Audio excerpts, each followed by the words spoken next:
يا راغبا في كل علم نافع. ينمو العلم ويتقدم بتقنياته ومجالاته، ومعه نطور أدواتنا في تقديم العلم الشرعي. أكاديمية زاد أكاديمية ينبوعها صاف ليروي غلة الظمآن، ومكارم الأخلاق ندرسها معا، أدب وتربية على الإحسان. بشرى لنا زاد أكاديمية للعلم كالأزهار في البستان. السلام عليكم ورحمة الله. الحمد لله رب العالمين، والصلاة والسلام على أشرف المرسلين نبينا محمد وعلى آله وصحبه أجمعين. Islamic Education Level 4, and continuing with the diseases of the heart and dealing with the sinful desires and how to deal with it. And we talked about it before of why there is these sinful desires, and what's the reason why would a person fall into these sinful desires that Allah subhanahu wa ta'ala forbade, and Allah subhanahu wa ta'ala is the most wise, and the importance of knowledge in this.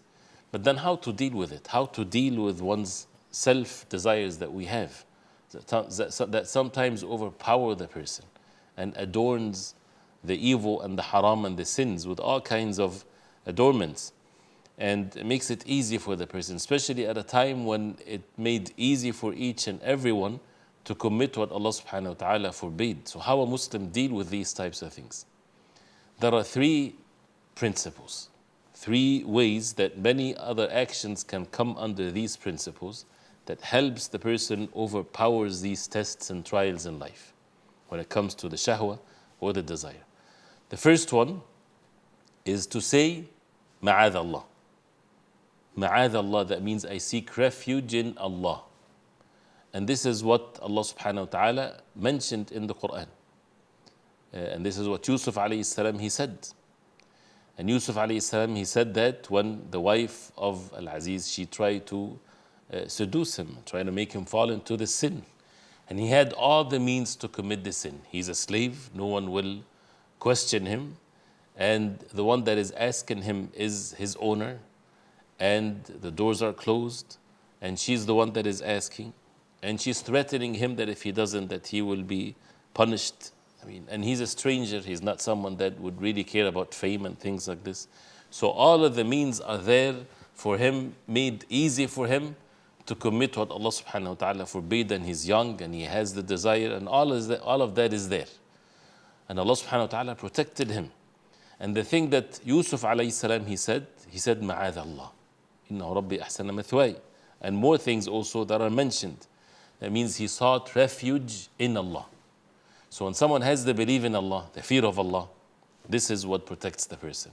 And then the person would seek refuge in Allah, because the desire, when it's strong, and as if a person again is going to drown in it.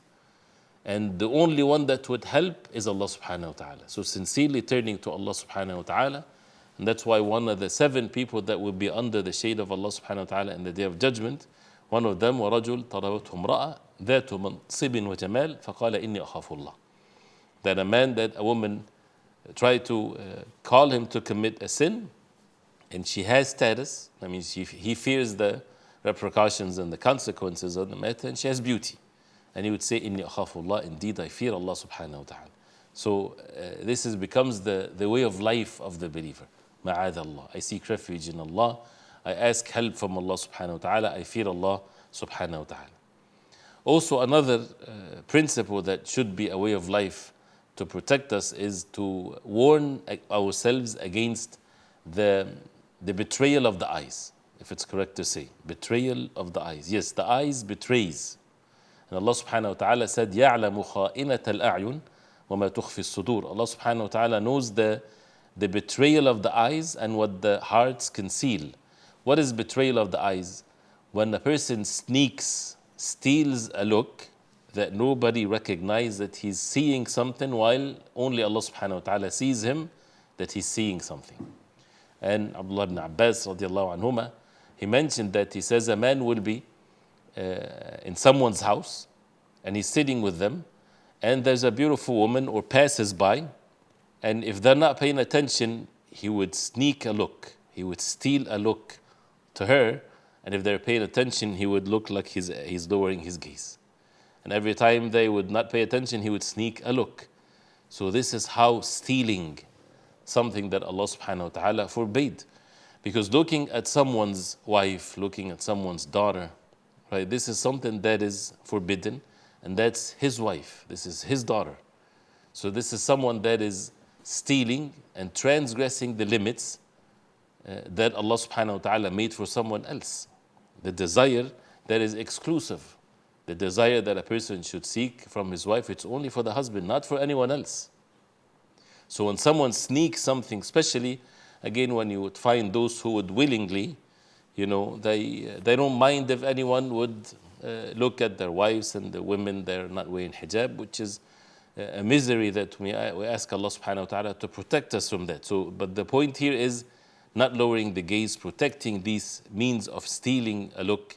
As Allah subhanahu wa ta'ala says, He knows it. They don't know it, but Allah subhanahu wa ta'ala knows. And everything that Allah subhanahu wa ta'ala, He would ask us about. وَلَا تَقْفُ مَا لَيْسَ لَكَ بِهِ عِلْمٍ إِنَّ السَّمْعَ وَالْبَصَرَ وَالْفُؤَادَ كُلُّ أُولَٰئِكَ كَانَ عَنْهُ مَسْئُولًا. That you're hearing, you're seeing, your heart, you will be asked about this. A person is asked about one look. That's why we have to seek forgiveness from Allah and ask Allah subhanahu wa ta'ala for forgiveness and to repent to Allah. So to be watchful to that level before the matter even gets worse. Another principle which is very important is to push away the thoughts early before it gets into actions. And this is how the shaitan, he works with the human beings. So it starts with a whim or with a thought that comes, and that's easy to push away. If a person doesn't push it away, doesn't get himself busy with something, then what happens? It develops. It becomes stronger and stronger till it takes the person to the action, wal-'iyadhu billah. And that causes the heart to be in state of a disease. That we ask Allah subhanahu wa ta'ala to protect us. And that's why it's a thought, then a conviction, a will, a determination. Then the person would start taking the means to do something that Allah subhanahu wa ta'ala forbade. So it's very dangerous to let one's thoughts keep on going. Once that is triggered, right, a person has to divert it away, get himself busy, go acquaint with someone, go to the masjid, read Quran, something that a person would do so that he takes away himself from these evil thoughts. And it's amazing that the beginning of every goodness and the beginning of every evil comes with the thought. So if a person pushes it away from the very beginning, then he has control over his own self. If he doesn't, then his desire takes over. And shaitan has his knowledge about these matters with the human beings. So to believe and to have the knowledge that Allah subhanahu wa ta'ala is seeing us and seeing what our thoughts are. He knows what's in our hearts.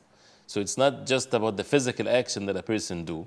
So the person then would make sure that he control his thoughts and his desires so that Allah subhanahu wa ta'ala sees what's pure matters in his heart. And to have the shyness from Allah subhanahu wa ta'ala, because Allah subhanahu wa ta'ala sees us. And if a person knows the power of Allah and he knows that Allah subhanahu wa ta'ala is seeing his heart, Allah subhanahu wa ta'ala is in control of one's heart, and the heart can be corrupted as a result of one's evil actions, then a person has to then have that shyness from Allah subhanahu wa ta'ala. So dealing with our thoughts, with our whims in such a way, especially before it gets overpowered over us. Seeking refuge in Allah subhanahu wa ta'ala, saying, A'udhu billahi minash shaitanir rajim, replacing it with something good. Something from Iblis comes into your mind, replace it by something good. Talk about or think about something matters of deen, something that would bring benefit, da'wah to Allah subhanahu wa ta'ala, things like this. Think about the greatness of Allah subhanahu wa ta'ala, the matters of the knowledge when you're busy seeking knowledge, studying the deen of Allah subhanahu wa ta'ala.